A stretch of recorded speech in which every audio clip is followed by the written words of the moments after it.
On my 68th birthday, I received a mysterious gift. No card, no sender's name, just a few cold words. Happy birthday.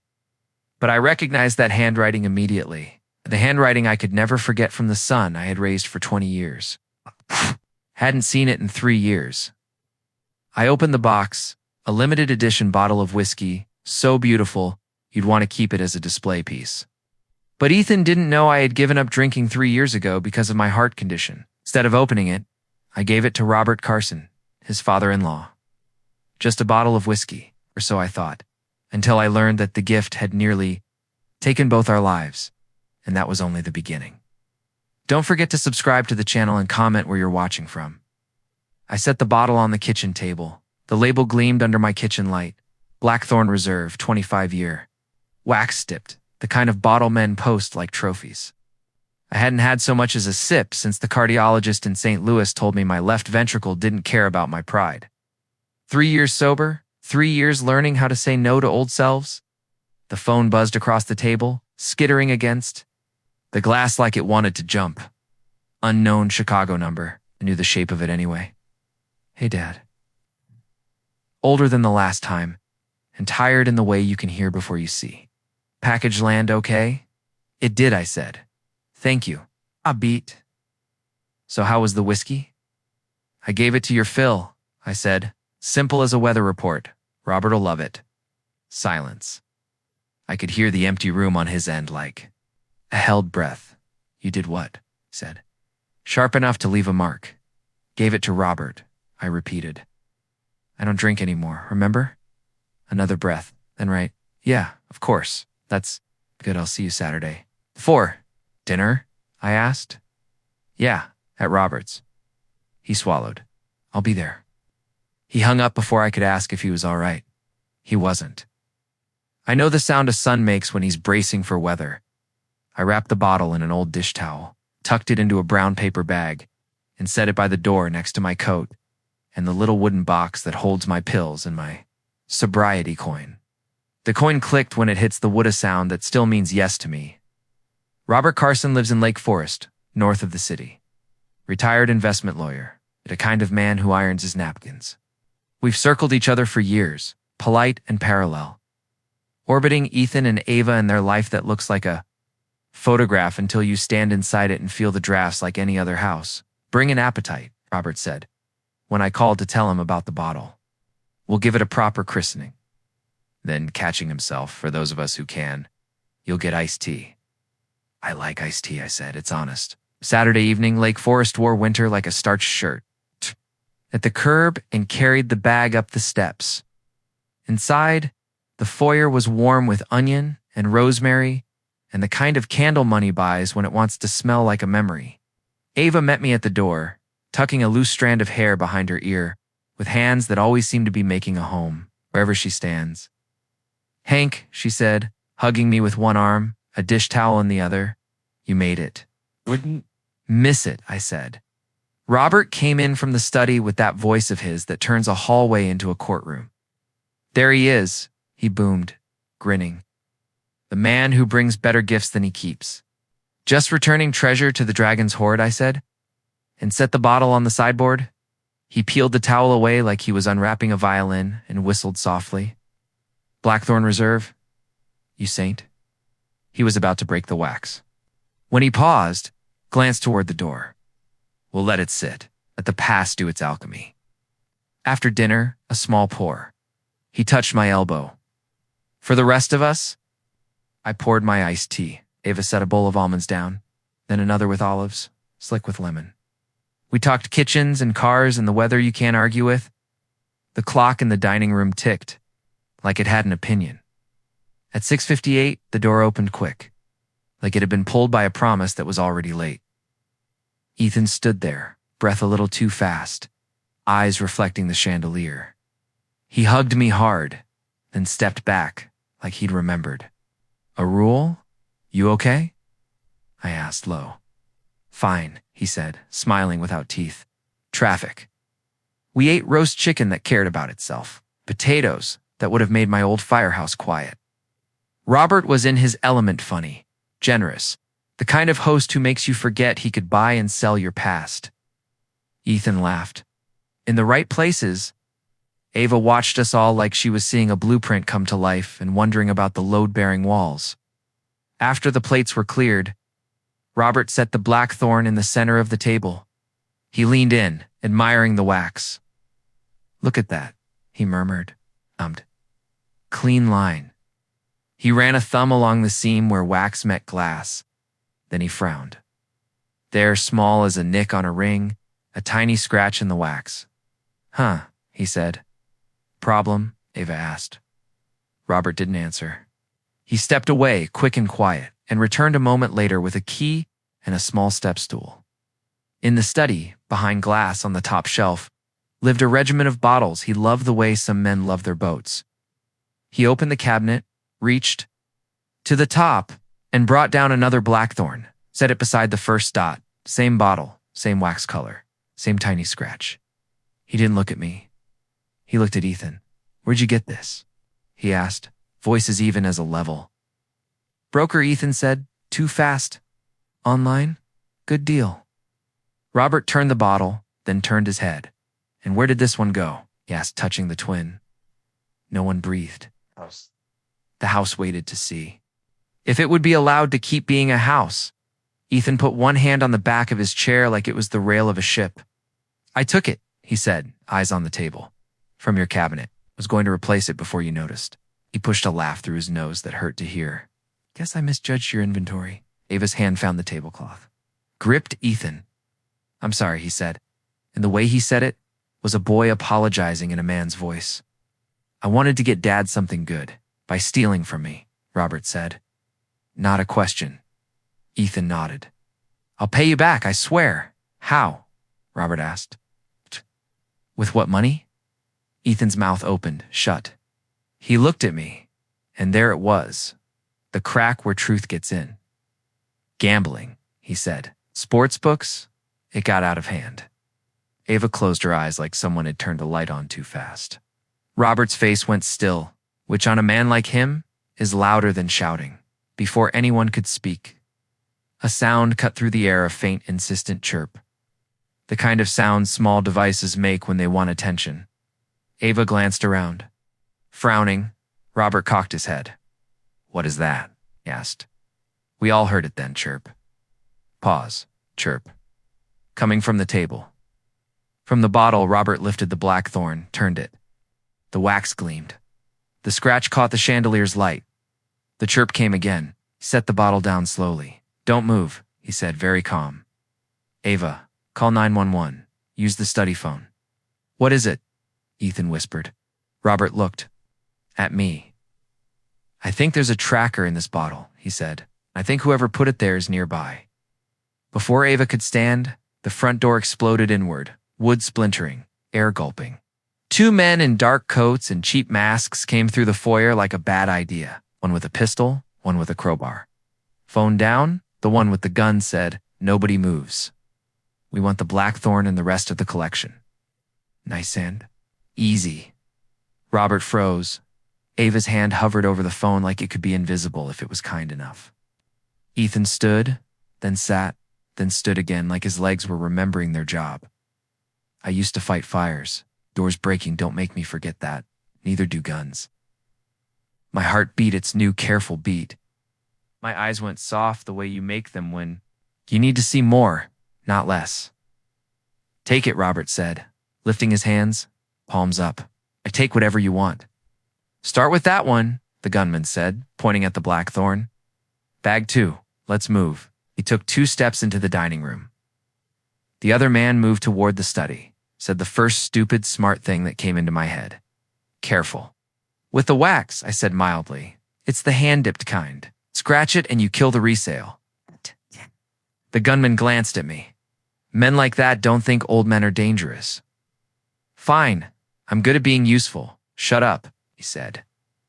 I didn't. I kept talking just enough the way you talk to a skittish dog. "The boy's been putting little beepers in bottles. Smart.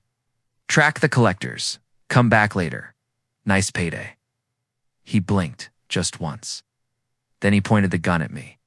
I said, "Shut up." That's when Robert moved. He didn't go for the gun, went for the table. The two-handed shove, he sent that whole thing skidding 6 inches.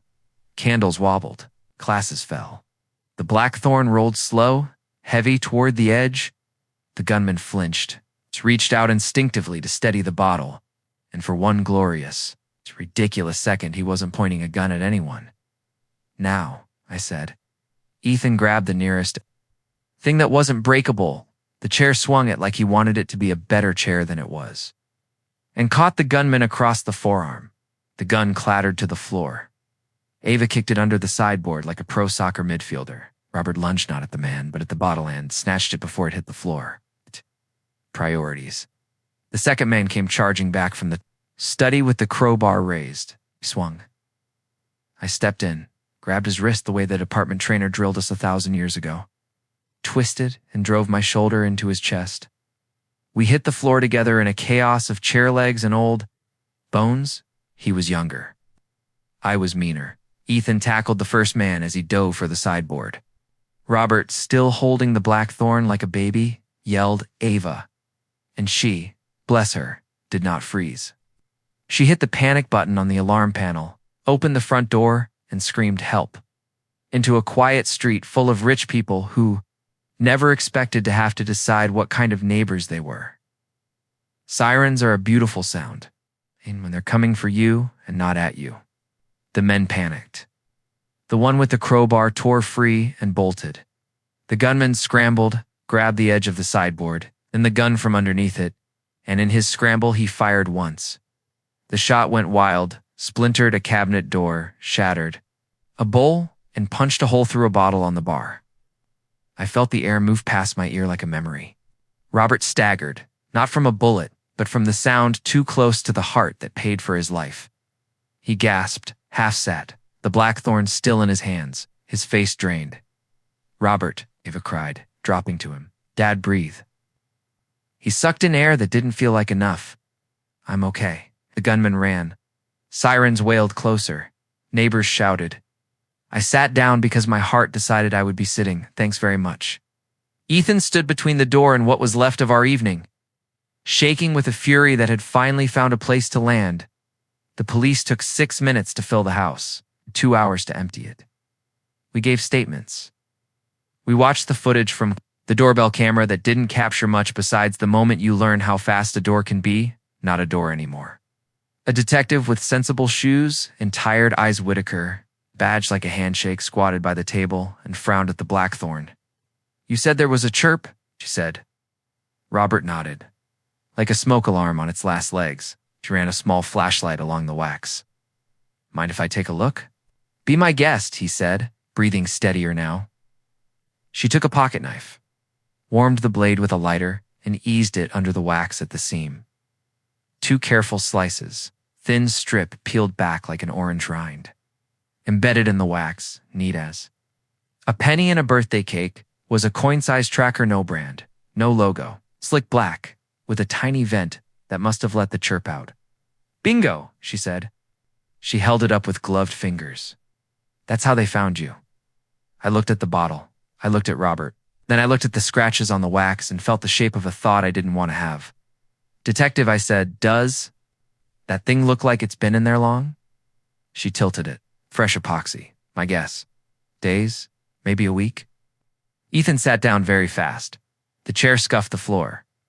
Ava put a hand on his shoulder, which is how you keep a man upright without making a scene. "I didn't," Ethan started, then stopped. He swallowed. "I got the bottle from a guy online," who Whitaker asked. "I don't." He flinched at his own sentence. "A broker. Called himself Vin.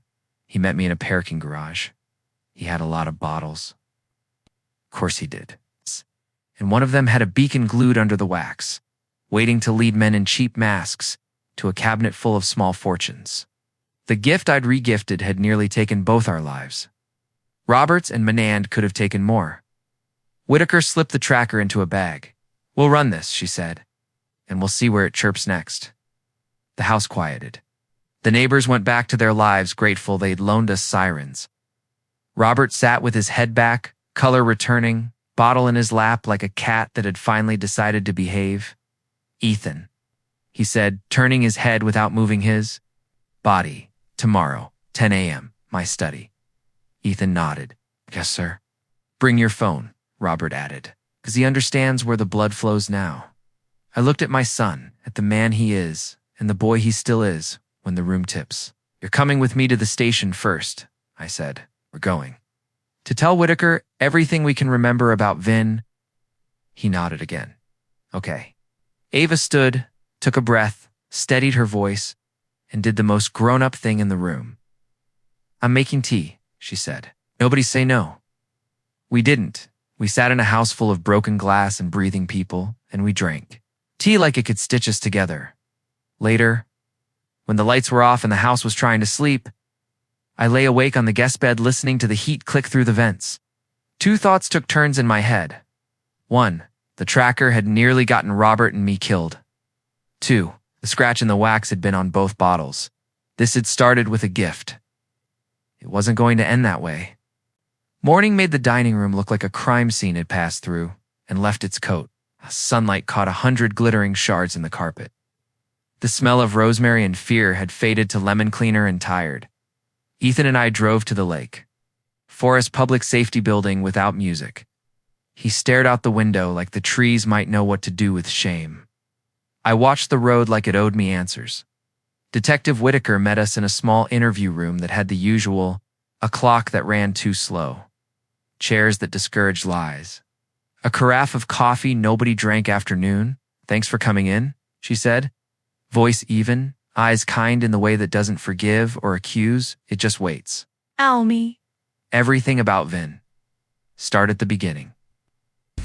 Ethan folded his hands, then unfolded them. I found him on a private bourbon forum. Barrel trade. You have to be invited. Whitaker's pen clicked once. Who invited you? Coworker. I'll give you the name, he said. I messaged a guy with the handle Cask Ving about a blackthorn. Reserve, he said he could source for 12 grand. He said he had a cosmetically flawed bottle tiny wax blemish for 9. Cash, what did his profile show? Shh, she asked. New account. A few vouches from other users, all short. Now that I'm saying it out loud, they read like plants. Where did you meet? Green Street Garage in the West Loop, level 5. He said he liked the light there. Ethan gave a humorless laugh. Said it made bottles look pretty. Describe him. Mid-30s, 5'9" or 10. Lean, Cubs cap, clean-shaven. Navy jacket, black hoodie under it, black Tahoe with temp tags. He frowned, chasing a memory. He had a tattoo on his right hand, between thumb and finger. Pine tree, arrow. Something simple. Payment. Cash. He counted it in the trunk like a man who's done that before. Phone number. Ethan scrolled and slid his phone across the table. A Chicago burner. Their chat was on Signal. His last message 2 days earlier was a thumbs up. In a photo of the bottle buckle strapped in his trunk, Whitaker photographed the thread, then handed the phone back. We've had 3 burglaries in the last 2 months that look like last night, she said. Collections targeted. Minimal ransack. Sometimes they take 1 bottle first plant, a tracker, then come back for the rest. Other times they do. Like last night. Sell a flagged bottle to someone who drops it into a house with a cabinet you can see from the street. Guilt hit him like a step he missed. That's a tactic, she said, not looking away. Which is not the same thing as your fault. You did something foolish. They did something criminal. She tapped her pen once on the table. Weed. Like to run at him carefully. If you reach out to Vin and ask for an exchange, say the wax blemish. Spooked your father-in-law, he might bite. If he does, we'll be there. Ethan's jaw set. I'll do it. Whitaker flicked a glance at me. You okay with that? I'll be where you put me, I said. And I won't decide I'm a hero. Good answer, she said. Rules. You make no private plans. You wear what we give you. You move when I say move. If he smells a trap, we let him go. We do not improvise. Ethan nodded too fast. She flattened a palm. I mean it. No cowboy. Cowboy gets people shot. He swallowed. Understood. I'll loop in organized retail crimes. It's whiskey, not watches. But the mo overlaps. Go home. Do not touch the collection. Do not discuss this on text. In an hour, you'll get a call from a cousin of mine named Arla. Answer her questions like you're bored and you don't care who hears you. We thanked her and left. In the parking lot, Ethan exhaled a sound that wasn't quite a laugh. A sting, he said. I thought that was TV. Lots of TV's paperwork that gets warm, I said. Same with life. We drove back to Lake Forest for the second appointment of the morning. Robert's study, 10 a.m. The house wore its daytime dignity again. A temporary board patched the front door. The dining room was clean, the carpet tamed. You could smell coffee and resolve. Robert was at his desk. Key on a leather tray beside a legal pad, with a list written in a prosecutor's handwriting. Ava sat on the sofa beneath the window, one leg crossed, a notebook open on her knee. There were 3 mugs on the table, and a plate of toast that said we were still people. Sit, Robert said. We'll be brief and specific. He turned to Ethan. You will. 1. Reimburse me for the bottle at the average secondary market price. He slid a sheet across the desk. To disclose the mischaracterized expense at your employer. 3. Attend your first SCA meeting today. 90 meetings in 90 days, then weekly. 4. Surrender all betting apps and passwords to Ava. She will hold the household finances. 5. Write me a list of your debts. Today, we will structure repayment. We'll make no new debt without approval. Ethan looked tired and grateful. Okay. 6, Robert said, not looking at me. You and Hank will accompany Detective Whitaker to meet your VIN. If they can make an arrest, they will. If they cannot, you will walk away and tell her so. We're aligned, I said. Ava closed her notebook. And 7, she looked at Ethan with a kind of gentleness that has steel at its core. Tell me when you feel like betting. Not if. When. You say it out loud so it doesn't get big in the dark? He looked at her, eyes prickling. I will. She nodded once. Good. His phone vibrated on the table. A local number he didn't recognize. He looked at us. Carla, answer. Robert said. Ethan picked up. Hello? A bright voice. Ethan, it's Karlovin's friend. He's out of town, but said you were looking to swap a bottle. Said your father-in-law has concerns about the wax. Classic him. We can exchange or refund. What's easier? Ethan played it right. Exchange. He wants 2 more, actually. Now, different labels are fine. I'll pay cash. Lovely. Text me a time and a safe place. Cash only. No phones at the handoff. Thanks. Click. We stared at the phone a beat. Robert arched an eyebrow. No phones, he said, amused and sour. How modern. Whitaker will love that, I said. Ethan, text her that you'll meet at the Green Street garage again. Tomorrow, 5 p.m., same level, he typed, voice low as he read. Tomorrow, 5, level 5, where the sun looks best on glass. The reply was instant. Perfect. See. You then? Robert leaned back, steepled his fingers, and closed his eyes for 3 slow breaths. I almost died in this room last night, he said, not opening them. Seeing a gun changes a man's list of what matters. He opened his eyes. I like bottles, he said. They're little time machines. I will keep some. I will sell most. A fundraiser for a cause that doesn't embarrass me. After that, the cabinet gets locks that laugh at temp tags. For now, we live with the ugly lesson. We've been careless where men like Vin have not. Ava reached across, put her hand on his. He covered it with his other. It wasn't a Hallmark picture. It was better 3 people deciding something. At the same time, Dad, Ethan said, turning to me, come to GA with me tonight? Yes, I said. Because some things you don't make your son do alone even when he can. He nodded, a relieved hitch in it. Okay. The rest of the day moved in deliberate steps. Ethan called HR at his company, asked for a compliance officer, and told a shortened truth that still did all the necessary work. He'd misclassified an expense, wanted to correct it immediately, would repay personally. He sent 2 receipts. He answered hard questions. He didn't dodge. They told him to come in Monday for a formal meeting. Consequences would be discussed. He said understood and meant it. At 6, we sat in molded chairs in a church basement. With 15 people and a coffee urn that had seen more miracles than some cathedrals, He said, "I'm Ethan. I'm a compulsive gambler." Like the words were a key he hoped would fit a lock. They did. A man with a weathered face and a Cubs cap said he'd be a temporary sponsor until Ethan found the right one. His name was Dwayne. He had that look sober people get their taller inside their own bodies.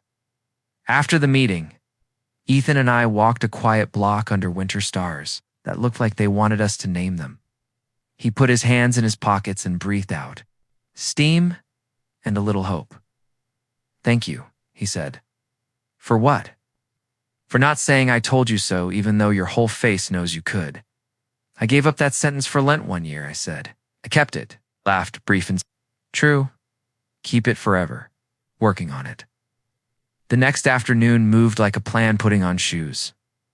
At 3, Whitaker texted, "Meet confirmed ORC unit in place. To unmarked on street, U2 used car B. Do not deviate." At 4:30, we rendezvoused in a municipal lot 2 blocks from the Green Street garage. Whitaker handed Ethan a small button camera disguised as a shirt pin and a billfold with recorded bills. "Wear the pin," she said, clipping it on. "Count the cash slow. Get me a face, a plate, a voice. If you see a gun, stop being brave. Hank, you'll be at the stairwell on 5 with Officer Patel.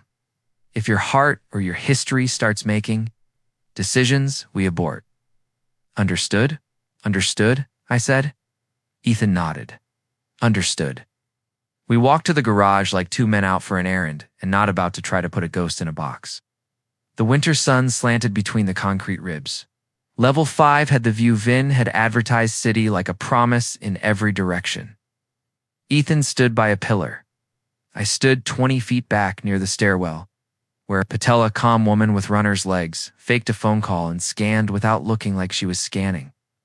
In my peripheral vision, I counted 2 cars idling on the perimeter, unmarked.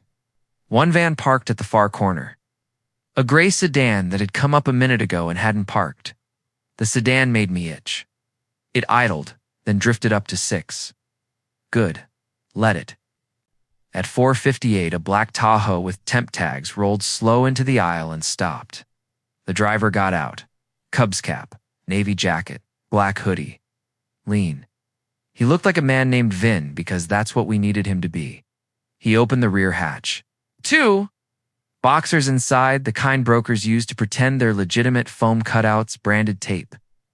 He took out a bottle wrapped in velvet. Even from 20 feet, I could see the wax shine. "Ethan?" he called, friendly like a waiter who remembers your order. Ethan approached. "Yeah." They shook hands. Vin grinned like he was doing a favor. "Brought the exchange and 2 more options. Told you I'd make it right." He set the bottle on the Tahoe's bumper and produced 2 more. He moved like a man performing a dance he'd choreographed, the kind where a tracker gets pushed into the wax. "While you talk about mash bills, mind if I check the seams?" Ethan asked, channeling Robert without the bite. "Knock yourself out," Vin said easily. Ethan lifted the velvet, tilted a bottle so the winter light hit the wax. He bent in as if admiring the dip. The pin camera stared. He turned the bottle. Slowly gave Whitaker what she needed. Face, hands, wax, a tiny nick. "Cash?" Vin asked. Ethan opened the billfold. Counted slow. 10 here. 10 more if my father-in-law likes the lot. He's picky. Vin laughed. "I like picky." He glanced over Ethan's shoulder. He didn't see me. Didn't see Patel. He didn't see the unmarked slide into the far aisle. Saw easy money. 2 beats later, everything happened at once. The way it does when a plan becomes an event. Whitaker's voice snapped on the radio in Patel's ear. "Units go." 2 unmarked cars eased forward, doors opening as they rolled. Patel moved to steps, badge out, voice even and loud. "Police." Hands where I can see them. Vin's eyes went wide, then small. He twitched like a man about to choose badly. His hand started down toward his waistband, toward a pocket. Who knows? Into that half-second, Ethan did the hardest smart thing I've ever seen him do. Nothing. He didn't lunge. He didn't shout. He put both his hands up and back. Open. Showing the world he'd learned something in 24 hours you couldn't teach me in 20 years. "Don't," Patel said, iron in her voice. Then stalled. then raised his hands slow. From the far aisle, the gray sedan rolled down a half-level like a rat reconsidering a pantry and reversed out. A second Tahoe at the ramp entrance revved and stopped when a third unmarked blocked it like an elbow in a crowd. 2 men ran then. Fell out of running when they saw the shape of the afternoon had changed. In 60 seconds, it was over. Handcuffs clicked. A box slid off a bumper and thumped to the concrete. Harmless this time. Whitaker walked up, cheeks pink from the cold, eyes busy. She nodded to Ethan. "Thank you for not trying to be interesting." "My pleasure," he said, meaning it. She turned to Vin. "Nice business model," she said. "Counterfeit, real. Mixture." He clammed up like men who think silence is a strategy. She smiled like a teacher who knows every answer on the test. "We'll see." Back at the station, we learned what we knew and a little we didn't. Vin had 2 phones, a telegram full of handles, a glove box with 3 temp tags, and a small case of round black discs that looked exactly like the one pulled out of Robert's. Wax. There was a second crew working the North Shore with a similar mo. The bottles were a mix, some counterfeit, filled with decent whiskey. Some legitimate diverted from restaurant allocations by a manager Vin paid under the table, all with trackers when the buyer mentioned father-in-law or cabinet. People love telling thieves where the valuables live. Whitaker released us with a tired smile and an instruction to go home and stop making her write so much. That night, we sat in Robert's dining room again. The table was back where it belonged. The candles were unlit. The blackthorn, both of them, were locked up in a cabinet that had learned the difference between vanity and caution. Robert poured iced tea into 4 glasses, raises like it was good whiskey. "To the detective who did the real work," he said. Oh. "To the men who didn't improvise. To my daughter, who makes lists that save lives. And to a son who stood still when standing still was brave." We clinked. We drank. Ate leftovers. Like they'd always been the plan. After dessert, toast and jam, because we were not in the mood to be complicated. I set my palm on the table and said the thing I'd been pocketing all day. "This started with a gift," I said. "A bad one. The next gifts are our choices. Ethanga.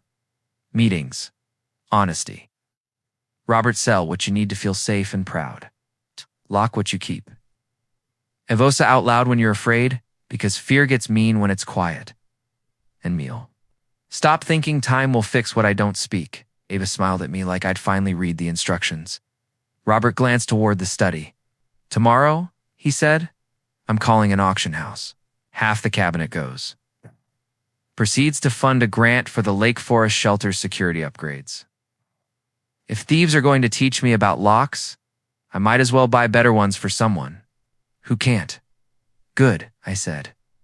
Ethan looked at his hands. "I have a GA meeting at noon," he said. "And HR at 3. He swallowed. "Whatever they decide, I'll live with it. You'll tell the truth," Ava said. "And you'll come home. We'll eat soup. You'll go to a meeting, then you'll sleep." He nodded. "Okay." We did not open a bottle to celebrate. We didn't need to. We weren't done. We were beginning, which is harder.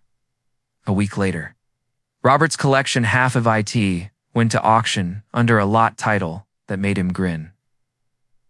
Not as precious as people.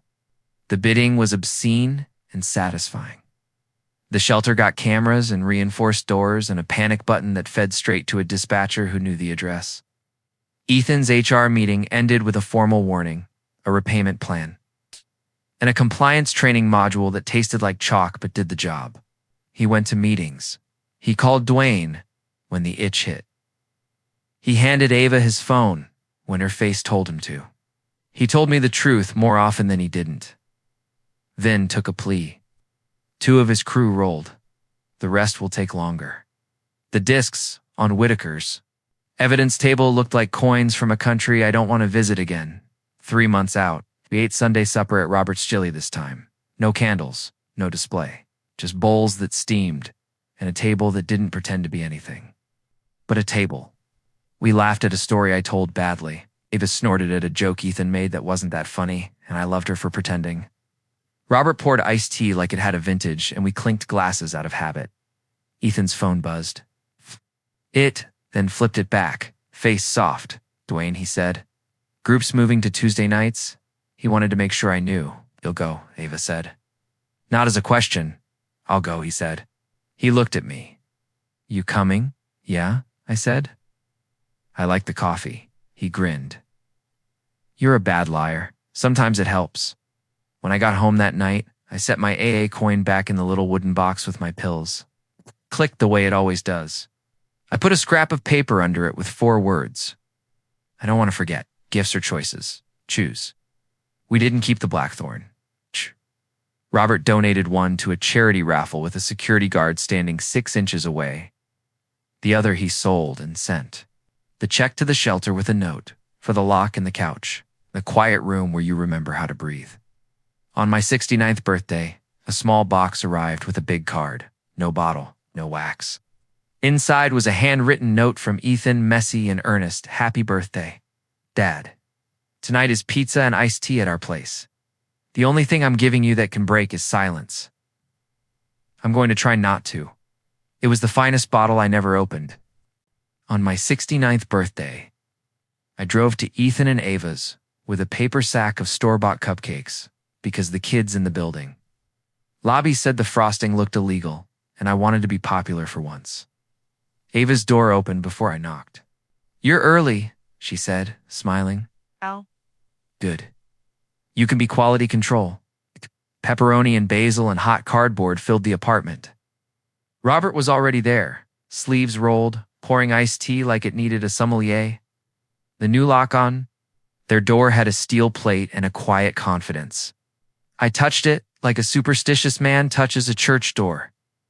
Ethan came out of the kitchen with 2 pizzas, balanced on his forearms like a man who'd learned humility and oven mitts. Happy birthday, Dad, he said, setting them down. Bye. Made a reservation for us at a very exclusive place called Our Couch. Dress code is elastic waist. We ate like people who prefer simple victories. No toasts, no speeches, just grease on napkins and laughter that didn't look over its shoulder. After the first slice, Ethan cleared his throat. Quick report, he said, to all of us. Put a formal warning in my file. I paid back the misclassified expense. And they stuck me in a compliance training that felt like being read to by a robot who's disappointed in me. I've got 90 meetings in 90 days. Dwayne's keeping. Me honest. I've deleted every app that ever took more than it gave. He glanced at Ava. Passwords are hers.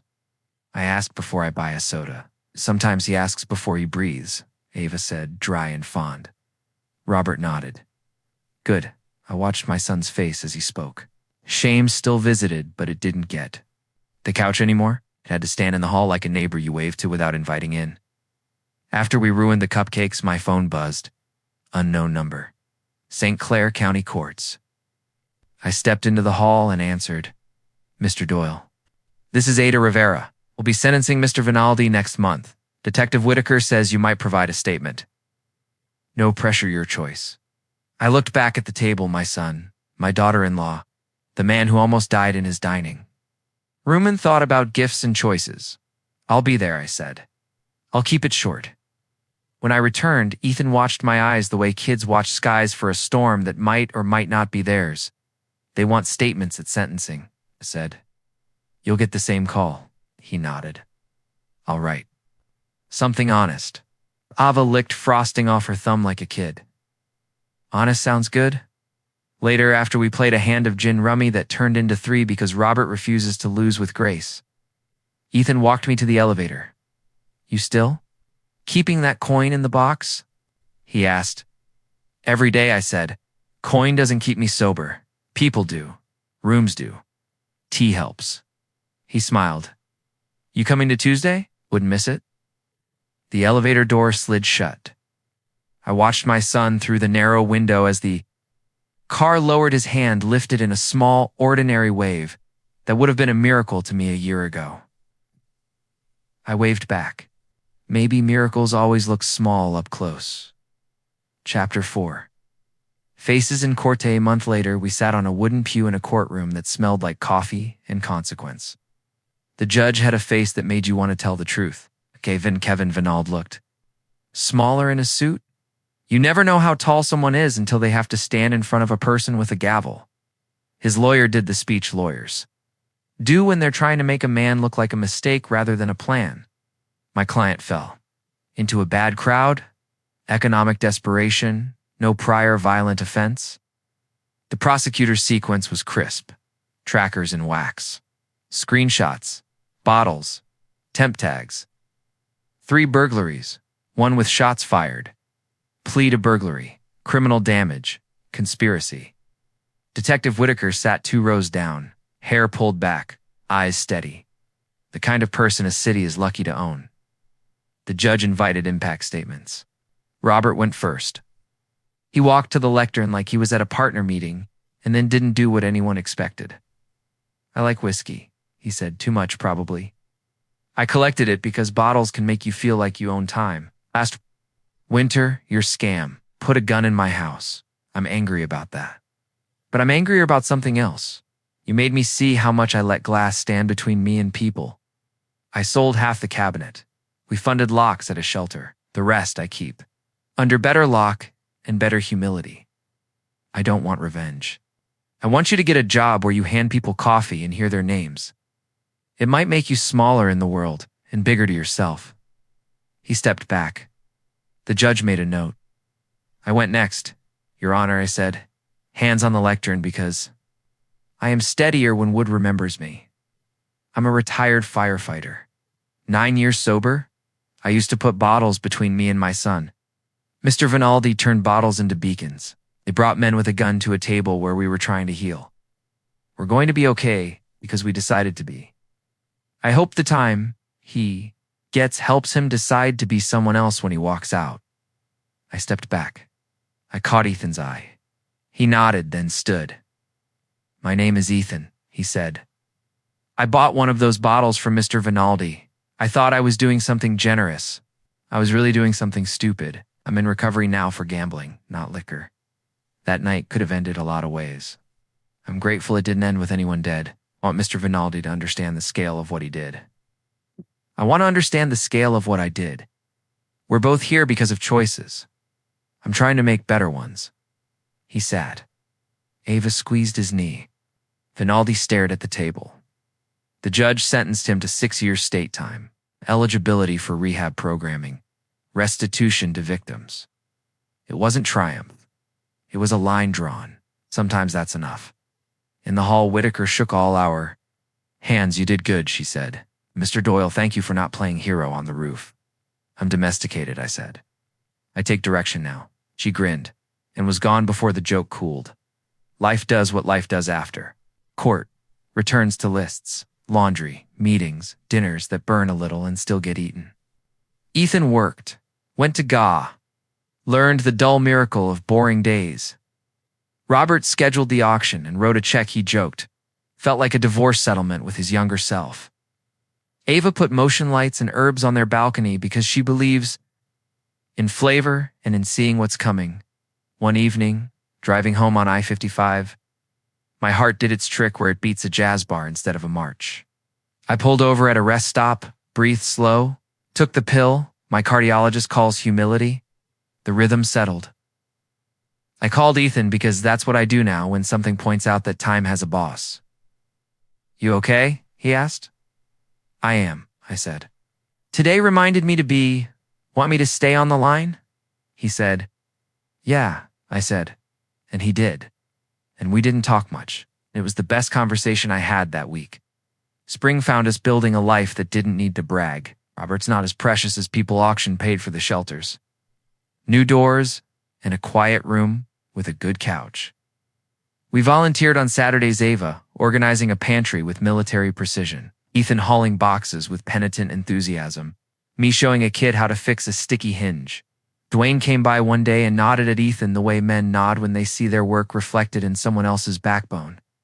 On the way out, kid at the shelter's front desk pointed at a flyer we'd taped up. Bottle watch, how to spot tampered, wax and hidden trackers. Saturday workshop. Free, you doing this? He asked. We are, I said. Come heckle. He laughed. I will. The Saturday crowd filled the room. Whitaker demonstrated where scammers hide things, Robert told. The short version without the rhetoric? I held up the tracker in a plastic bag and said, if anything chirps at your dinner table that isn't a smoke alarm, call somebody. After a man my age came up and said, I quit drinking 10 years ago. Didn't quit shame till this morning. He touched my shoulder. We stood there a second. Two stubborn men sharing breath that night. Ethan texted me a photo of his GA coin 90 and 90 under it. He typed, still here. I sent him a picture of my coin and the note I'd tucked under it months ago. Gifts are choices. Choose. He sent back. Choosing. Epilogue. The only bottle we keep on the first anniversary of the break-in. We sat at Robert's table, which was now just a table. The cabinet still stood in the study, but it wasn't a shrine. It was a cabinet. Inside, a few bottles meant something for honest reasons, one from the year Ava graduated. One from the year Ethan was born, one for someday when the right clean moment comes. Ethan stood with a pitcher of iced tea and did a mock bow. The 23 Lake Forest, he intoned.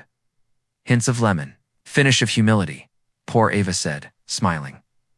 We raised glasses. No clinking this time, just the soft sound of people who learned how to stay. If you come to our house and ask what we kept from that winter, I'll show you the only bottle on display, a thick glass jar with a label Mia made in marker gratitude. We drop notes in it after dinners. Some are profound, most aren't. Pepper didn't steal anything today. Dad didn't check a line score during dessert.